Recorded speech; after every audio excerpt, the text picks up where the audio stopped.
Gather round and welcome back to the 5 Thoughts on Week 11 in college football. And folks, let me tell you, it was an exciting day, full of weather all over the place from Hawaii to Iowa to Notre Dame with the change of seasons right in front of our eyes there, it looked like. It was just an absolutely tremendous day of football, and it's getting better and better each week, and we're getting into the middle of November here next week, and it's really going to get exciting as we try to finish out the season over the next 4 weeks, and see who can end up getting in this college football playoff. And let me tell you something, the picture is getting more clear, and in some instances, it's getting blurrier by the minute. So let's go ahead and break this down, the 5 thoughts on Week 11 in college football. Thought 1 on Week 11 in college football. Well, let's start in Happy Valley, and let me tell you something, folks. Penn State came to play yesterday. They were really motivated to have a good game, and they didn't disappoint for most of the game. That's right. They took the lead here late in this football game, forced Indiana to move down the field and score an absolutely great drive by Fernando Mendoza there, and a tremendous pass in the back of the end zone.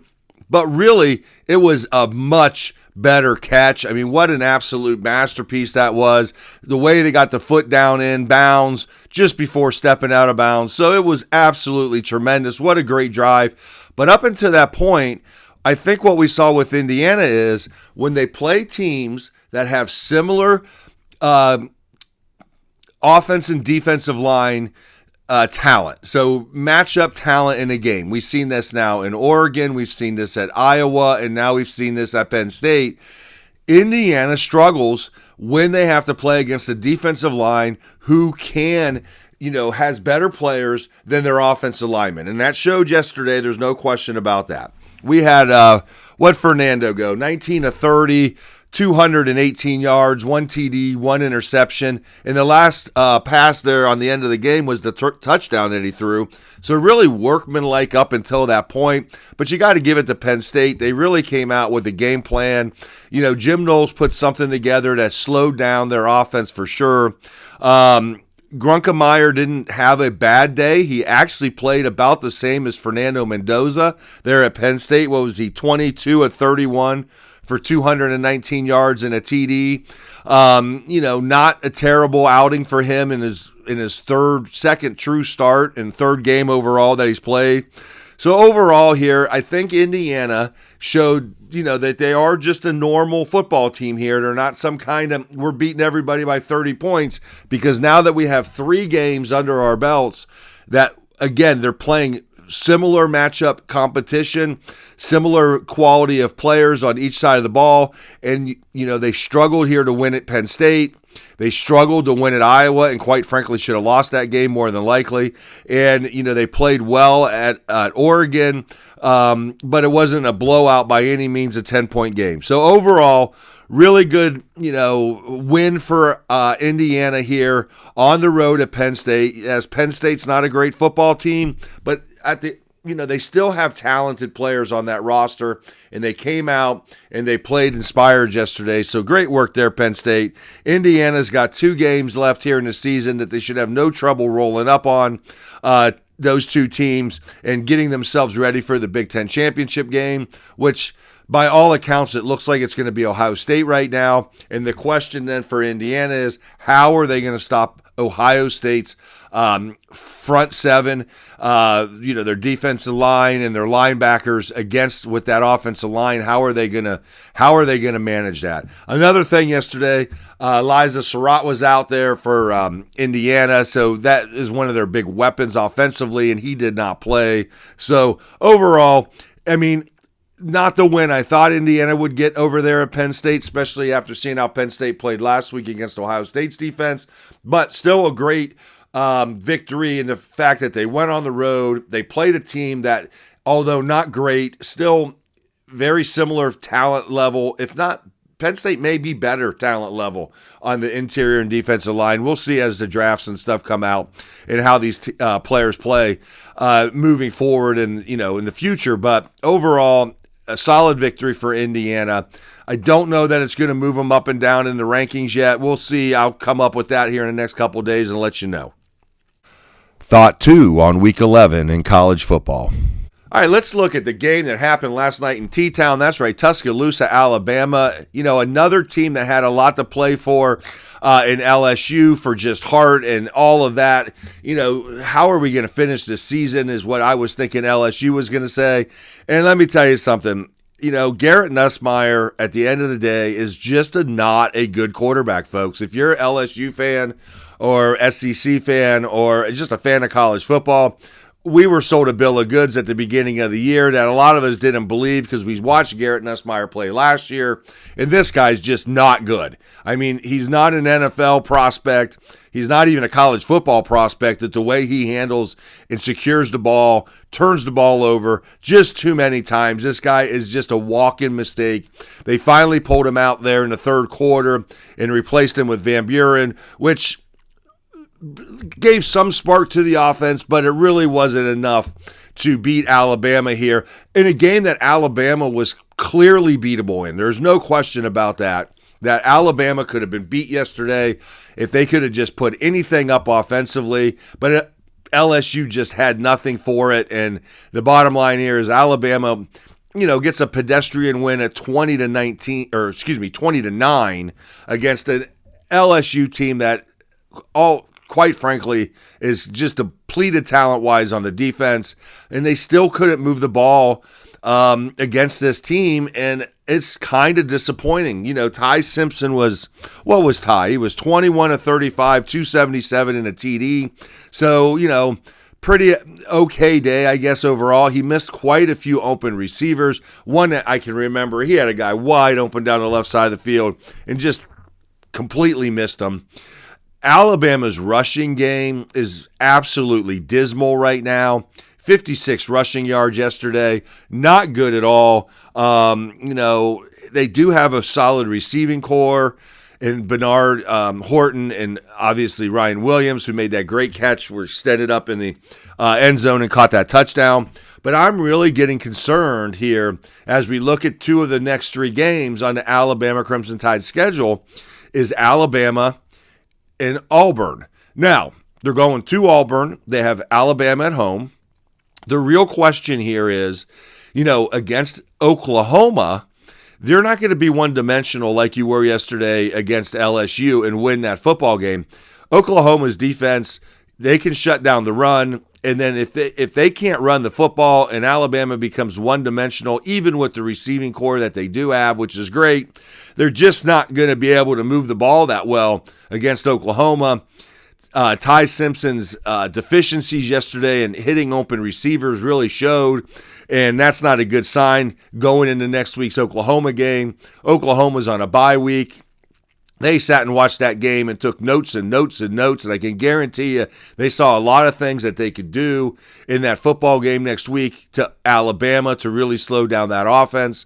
So we're going to find out. And again, Auburn is not a great football team offensively, although yesterday they had a very good showing against Vanderbilt in, 45-38 overtime loss or somewhere in that vicinity.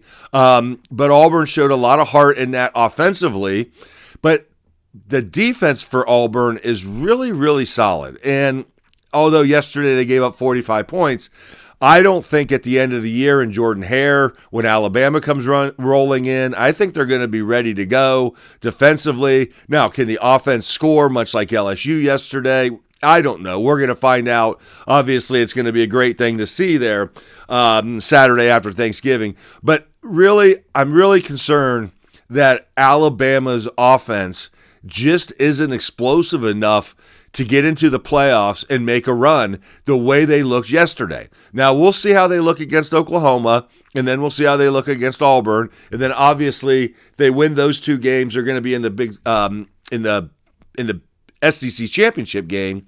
And more than likely, they're going to play Texas A&M, who has a strong defensive line and an explosive offense that they could have to get into a scoring match with. And we'll see if they can do that. So, overall, I mean, Again, I thought LSU was going to come into this game and play inspired football, and their defense did for most of the part. They just are not healthy enough to handle, what Alabama was throwing at them for the whole game. But overall, they played very well, and Alabama, won this game 20-9.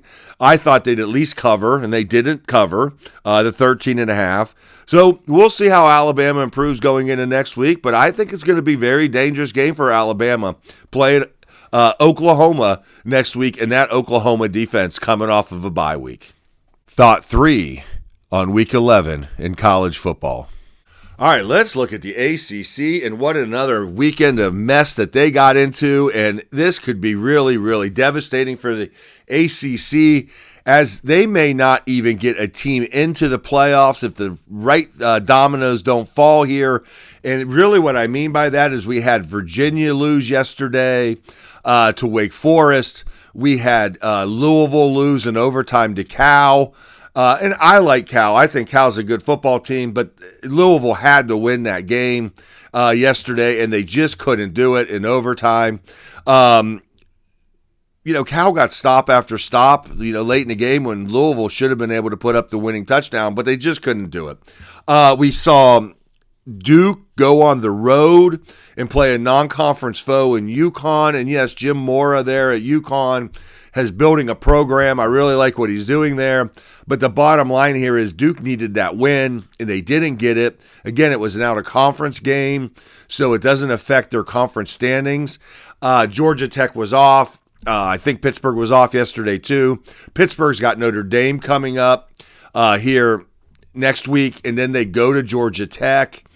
So I'm really thinking that this could be a very interesting dynamic here. If Georgia Tech beats Pittsburgh in 2 weeks down there in Atlanta, and Georgia Tech, let's say they lose to Georgia, that still gets them in the ACC championship game.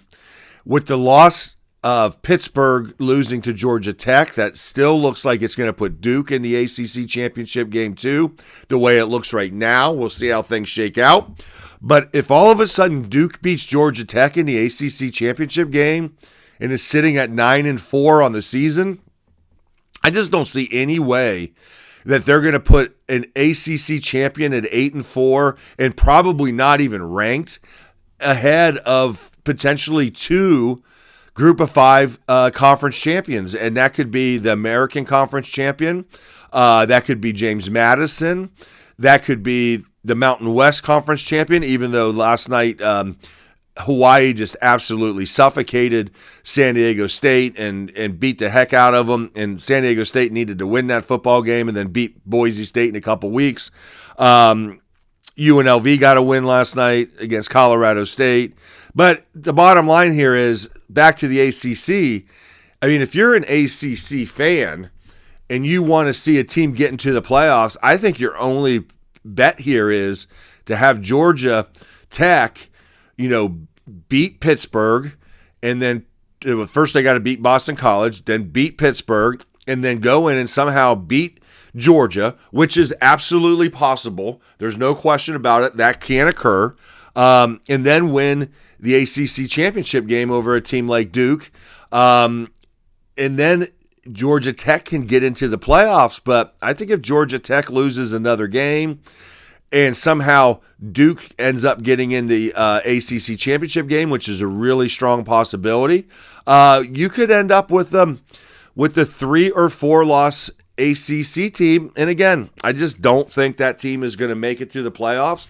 If we have the finish off like we think the American Conference and James Madison continues to win their games, it could be a very challenging thing, and that would just be absolutely devastating for the ACC not to get a team in to the college football playoffs, and it's a real possibility here, folks. Promise you that. Thought 4 on Week 11 in college football. All right, let's cruise on down to Lubbock, Texas. That's right. Game day was there. BYU coming into town with the higher ranking, undefeated, playing the Texas Tech Red Raiders.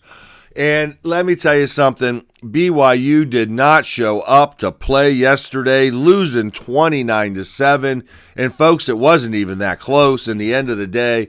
Texas Tech's defense just absolutely shut down BYU's offense. They couldn't move the ball really at all against them. The only thing that I didn't like about what I saw yesterday was Morton for Texas Tech quarterback. He took 4 sacks in that game, which he shouldn't be taking 4 sacks against that BYU front. So I'm a little concerned about what Texas Tech offensive line would do against a team like Ohio State or Georgia or Alabama or Oklahoma, anybody that has a solid defensive line that can make plays. But overall, Texas Tech looked extremely good on all 3 sides of the ball, offense, defense, special teams. And BYU did not look like a team that could beat them again in the Big 12 championship game. So what do we have broken down here is we have Texas Tech and BYU and Cincinnati all sitting with 1 loss in the conference. Obviously, Texas Tech has the tiebreaker now over BYU. We have a BYU's heading to Cincinnati in 2 weeks. See who's going to win that football game. If BYU loses that game, then Cincinnati has a really clear shot at getting to the Big 12 championship game to play this Texas Tech team, which would be an interesting dynamic. We still have Utah sitting there right behind them with 2 losses in conference. I think if I am the Big 12 right now, I'm hoping that somehow BYU and Cincinnati both lose here. Obviously, BYU could lose to Cincinnati, or Cincinnati could lose to BYU, and then that team loses another game somehow here and tries to sneak Utah into the Big 12 championship game with a rematch against Texas Tech, which, remember, in that game, that was a really close game up until the 4th quarter when actually Morton got hurt and had to go out of the game. And, I forget his name off the top of my head, but he came in and led Texas Tech to a great 4th quarter to really stretch that game out score-wise. So I think that the Big 12 could get 2 teams in. I just don't know that they're going to, based on what we're going to see here over the next few weeks. Now, if BYU could beat Cincinnati, win their other games, get back to the Big 12 championship game, and play Texas Tech in a game in which they beat Texas Tech, then I could see both teams getting in. But if Texas Tech and BYU play again, and Texas Tech rolls them similar fashion that they did yesterday, I don't see them getting a second team in, because then you'd have Utah sitting there as not a conference champion. They're not going to get the respect with their losses comparative to an SEC team or potentially even a Big Ten team. So if I'm sitting there, I'm looking for somehow BYU and Cincinnati to both lose 1 more game each, which would get Utah potentially into the Big 12 championship game. Playing Texas Tech, I think, would be a much better scenario here for the Big 12 as they move through this season, trying to get 2 teams in the college football playoff. Thought 5 on Week 11 in college football. Let's move up to Kinnick Stadium and an absolutely wet game there in Iowa. We knew the rain was coming, and man, it definitely came. We had Oregon beating Iowa 18-16 in this football game. Neither offense was able to really produce much in way of passing the football. What did we have there? We had Moore was 13-21 for 112 yards and an interception. Didn't even throw a TD in the football game. We had Gronowski go 10 of 18, 135 yards and 1 touchdown. He did have that 1 running touchdown to take the lead late in the 4th quarter before Oregon came back with that great drive to get a field goal.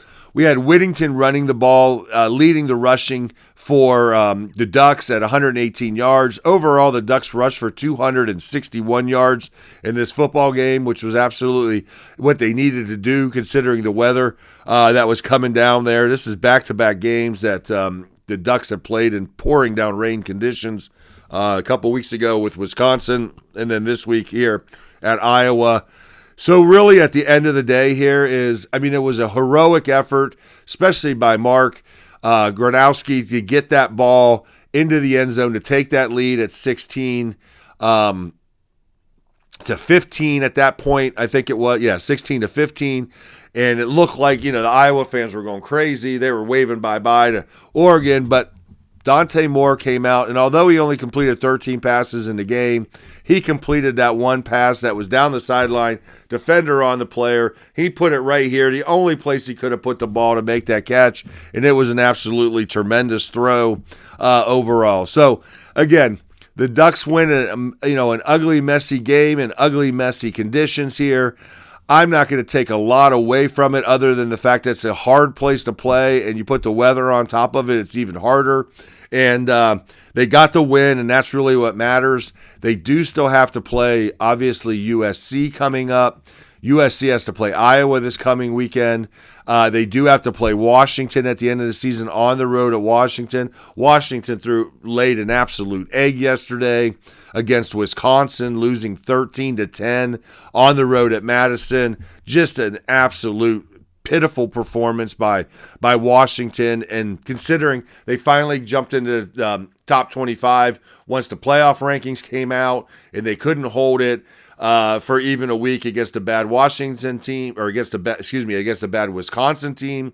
But with all that being said, don't be surprised if Washington plays a lot better against Oregon at the end of the season. Two teams that know each other like a book, and Husky Stadium is always a challenging place to play. So, again, Oregon outlasts Iowa yesterday, 18-16, in an absolutely just ugly game, weather-wise and offensively. But Oregon did run the football very well in that football game and got the win. And in November, that's what matters in college football. Quick hitters. Let's start the quick hitters up in South Bend, Indiana, folks. And we had a game between the Navy midshipmen and Notre Dame yesterday that, much like the Iowa game, was absolutely pouring down rain. And this rain turned from driving rain to sleet to wet snow to fluffy snow that was starting to stick, all in a matter of 3.5 hours there in Notre Dame. But really what boiled down to this was Navy just couldn't handle Notre Dame's running attack. Jeremiah Love, another big game. Price, another big game. These two guys were just rocking and rolling yesterday. And Navy was without Blake Horvath. He still has an upper body injury. Wasn't able to play yesterday. This game was 21-10 at halftime, and it looked like Navy was really going to, step up and keep this thing somewhat respectable. But at the end of the day here, they just couldn't do it without Blake Horvath, and that's a damn shame that Blake couldn't play in this game. Not saying that the Navy midshipmen would have won this football game, but I think it would have been a little bit more competitive if they would have had Blake under center there in South Bend. So big win for Notre Dame, beating Navy. It's a rival for them, and at the end of the day, Notre Dame is getting better and better and better, and they're going to be a very challenging team if they can make the playoff here. They still got to play Pitt coming up, so we'll see how they do against that, and that is on the road at Pitt, I believe, this coming week, so that could be a challenge. Pitt's a pretty good football team recently, so we'll see how that all shakes out. Another quick hitter, we had Georgia heading on the road to Mississippi State yesterday. This was a sandwich game between the Florida game and the Texas game that Georgia's playing, and then they got this weird road game to Mississippi State. Georgia doesn't play Mississippi State very much, and they surely don't go to Mississippi State very often. I think they've only been there 10 times there in Starksville.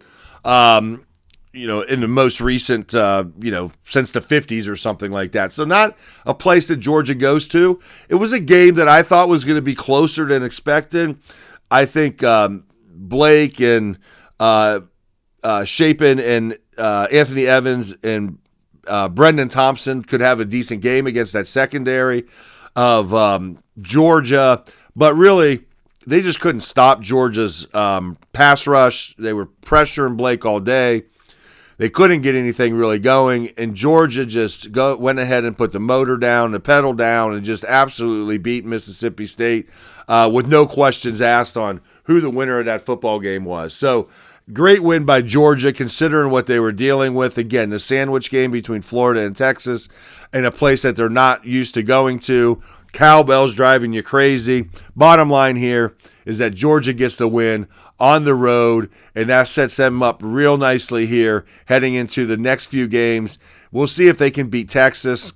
I'm not 100% sure they will, but it is in Athens, so there's a very good chance that they'll definitely have a home field advantage there. And we'll see how Texas looks coming off the bye week. And then they got to go to Georgia Tech and play a very pesky Haynes King, who's got a lot on his mind about getting back at Georgia this year from where they were last year when they lost that game in 8 overtimes. So there we go. Georgia rolls into Mississippi State and gets a big win there for the Bulldogs. Let's talk about Texas A&M real quick. Texas A&M goes into Missouri. Missouri's playing their backup quarterback, but he had a week off to prepare for this game, and it does not look like he was prepared, folks. He just absolutely was terrible. They had 77 yards passing the ball against this Texas A&M Aggies defense, and Texas A&M, although didn't bury him, 49 to 20 something like they did